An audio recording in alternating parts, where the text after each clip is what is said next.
Salut, c'est Nicolo et bienvenue dans ce Sapement 5 numéro 20. Aujourd'hui on va parler de l'été. Mais ne t'en fais pas, on ne va pas enfoncer des portes ouvertes avec les conseils de base que tu connais sûrement déjà.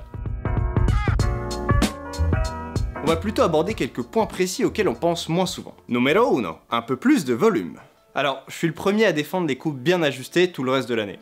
Mais il faut aussi savoir se raisonner, parce que l'été, c'est différent. Déjà, tu vas vouloir laisser plus d'air passer, alors qu'en hiver, les matières plus près du corps te tiennent plus chaud. Mais en plus, c'est la période de l'année où le confort devient particulièrement important, parce que tu vas vouloir voyager, gambader, vagabonder. Et il est hors de question de devoir choisir entre le style et la liberté. C'est pas stylé du tout de façon d'être le seul mec qui peut pas s'asseoir en tailleur à un pique-nique. Et ce gain de volume, je le trouve particulièrement important sur les pantalons. On sait tous d'où c'est le plus chiant de transpirer par 30 degrés, n'est-ce pas? Dans le cas où tu ne serais pas habitué ou à l'aise avec des silhouettes avec un peu plus de volume, essaye d'opposer un bas ajusté, pas skinny ou slim, avec un haut un peu plus ample, ou l'inverse. C'est vrai qu'une tenue plus ample de haut en bas, ça demande un certain œil pour comment les coupes se répondent entre elles. C'est d'ailleurs ce qu'on entend par le mot silhouette. Et sache que les volumes plus amples sont plus faciles à apprivoiser sur les matières plus légères, donc raison de plus pour t'y essayer en ce moment. Voilà quand même mes astuces pour ajouter un peu plus d'ampleur facilement. Sur le pantalon, choisis une taille plus haute que sur une coupe slim ou ajustée et coupe-le un peu plus court.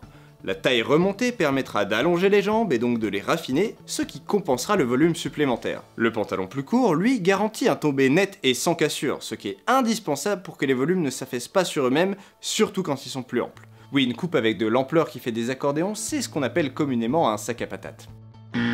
Tiens, si tu veux être confort mais le moins ample possible, voilà un bon test pour être sûr que ton pantalon est juste assez confortable pour l'été. Est-ce que tu peux faire un squat complet les fesses jusqu'au sol et monter un genou plus haut que tes hanches? Si tu peux, c'est suffisant. Pour le haut, j'ai un peu moins de suggestions parce que j'apprécie un peu moins l'ampleur, ou moins souvent du moins. Si tu mets une chemise avec un peu plus de place en poitrine et en carrure que d'habitude, la bonne longueur de manche est particulièrement indispensable.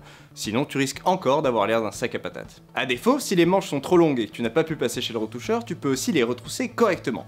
Pour ce faire, tu peux suivre la ligne du poignet juste ici et le replier plusieurs fois sur lui-même jusqu'à ce qu'il tienne bien au-dessus des coudes tout seul. Ça t'évite d'avoir des manches en accordéon dégueulasses qui font des plis bouffants. Et avec ça, je conseille également un port de la chemise rentré dans le pantalon combiné à un cintrage plus marqué dans le bas du dos que tu peux accentuer chez le retoucheur en faisant des pinces. Ça souligne la taille même quand tu as plus de volume. Bon, ça souligne la taille mais il faut le faire que si ça t'avantage. Si tu es très rond et que tu vois que ça rend pas bien, pars plutôt sur un volume droit harmonisé avec celui du bas qui créera une silhouette plus agréable. Numéro 2, investir plus sur chaque pièce. Depuis quelques semaines, je vois pas mal de commentaires de débutants qui cherchent à développer leur garde-robe estivale. Et un truc que je remarque, c'est que beaucoup sont très peu disposés à investir sur cette partie-là de leur vestiaire. Eh bien moi, j'aimerais argumenter dans l'autre sens. Déjà, tu portes moins de pièces au total, alors pour avoir un meilleur style, il faut qu'elles soient tout au-dessus du lot visuellement. Mais en plus, j'ai l'impression que pour beaucoup d'entre nous, l'été représente des moments clés de socialisation dans notre vie. Les vacances, les sorties jusqu'à tard, les week-ends, les apéros en terrasse. Et autant je comprends qu'on veuille se mettre en valeur au travail pour se faire bien voir, autant je comprends pas qu'à côté on veuille aussi être sous son meilleur jour dans les moments où on a du temps pour soi et on rencontre des gens. C'est pas logique. Je sais aussi que si tu débutes dans ta garde-robe, les pièces d'été paraissent être un mauvais deal pour toi parce qu'il y a peu d'opportunités de les porter. Et que l'été c'est que 3 mois par an. Sauf qu'à moins d'être très optimiste sur le climat, à ta place je parierais pas sur un été qui durera 3 mois par an toute ta vie.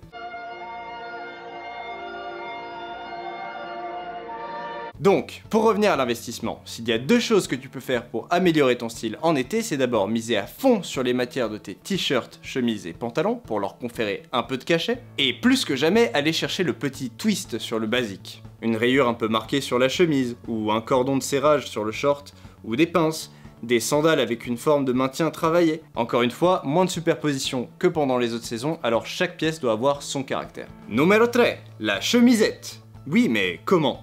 Bon, faut que je te dise un truc. Quand on travaille dans la mode ou qu'on s'y intéresse, on est obligé d'être témoin des tendances qui changent. Et tu as beau vouloir rester le plus intemporel possible, parfois ce qui était complètement banni il y a 5 ans devient le truc cool du moment. Et c'est comme ça. Et en ce moment, et depuis un temps déjà, c'est clairement la chemisette qui est arrivée dans ce cas de figure. Mais alors, que faire face à ce revirement de situation? Suivre ou attendre que ça passe? Bah déjà, si ça te plaît pas vraiment, te force pas. Problème réglé. C'est pas du tout un basique indispensable ou quoi que ce soit de ce genre-là. Mais si ça te plaît, comment en profiter sans être en train de courir après le train de la mode qui ira toujours plus vite que toi? Bah selon moi, c'est en étant le plus raisonné possible dans ta façon de le suivre, ce train. Genre, pas comme ça. Dégage, j'étais là depuis 2015!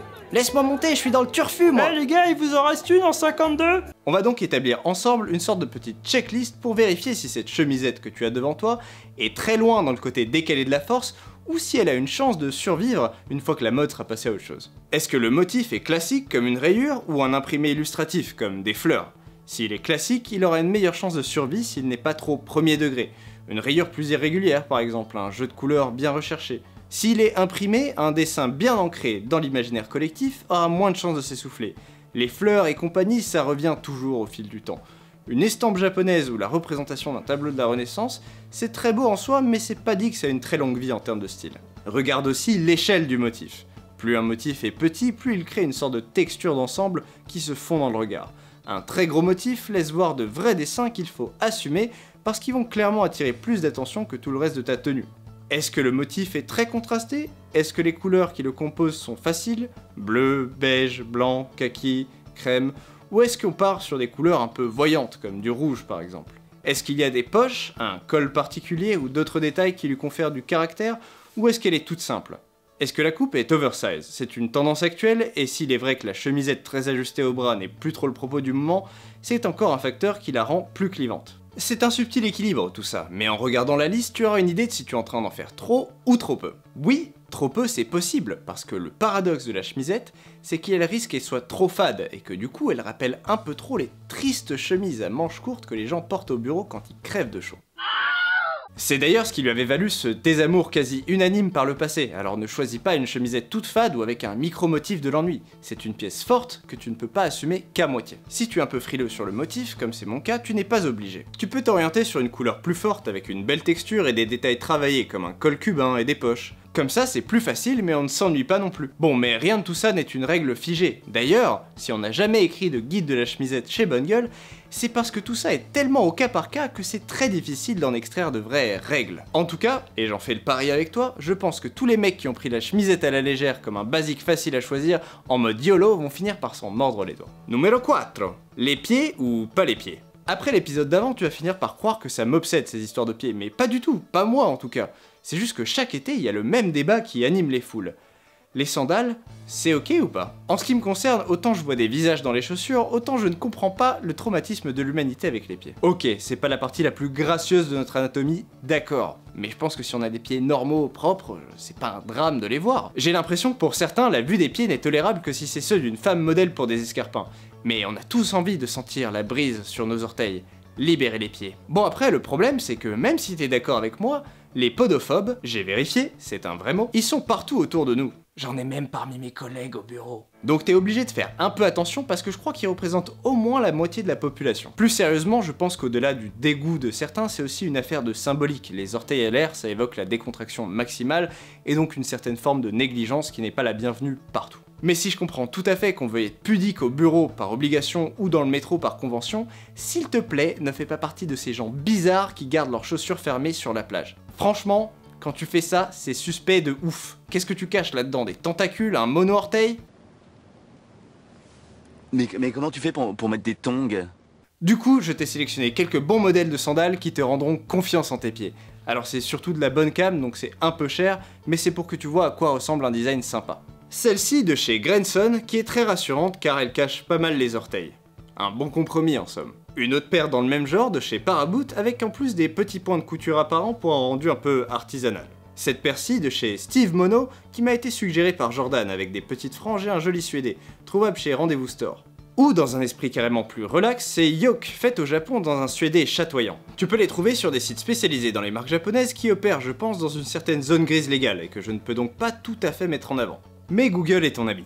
Numéro 5, des suggestions pour cet été? Normalement, je ne fais pas de sélection dans les Sapements 5 puisque une fois que tu ne peux plus avoir les pièces, ça crée un peu de frustration pour les viewers d'après. Mais vu que j'ai parlé de garder les pieds au frais et de pantalons, je me suis dit que je te donnerais quand même quelques pistes à suivre. D'abord, une solide paire de sneakers en toile faite au Japon. Le problème des sneakers en toile, c'est la fragilité du tissu qui fait qu'il lâche toujours avant le reste. Du coup, j'en ai pas trop parce que j'ai l'impression de faire des achats jetables. Mais si je n'ai jamais eu de doek, Il paraît que cette marque c'est vraiment du costaud. Et ça respire un peu plus que des sneakers en cuir, même si ces dernières ne sont pas non plus inconfortables en été. J'aime beaucoup la forme du bout qui donne un peu de consistance à ces lignes.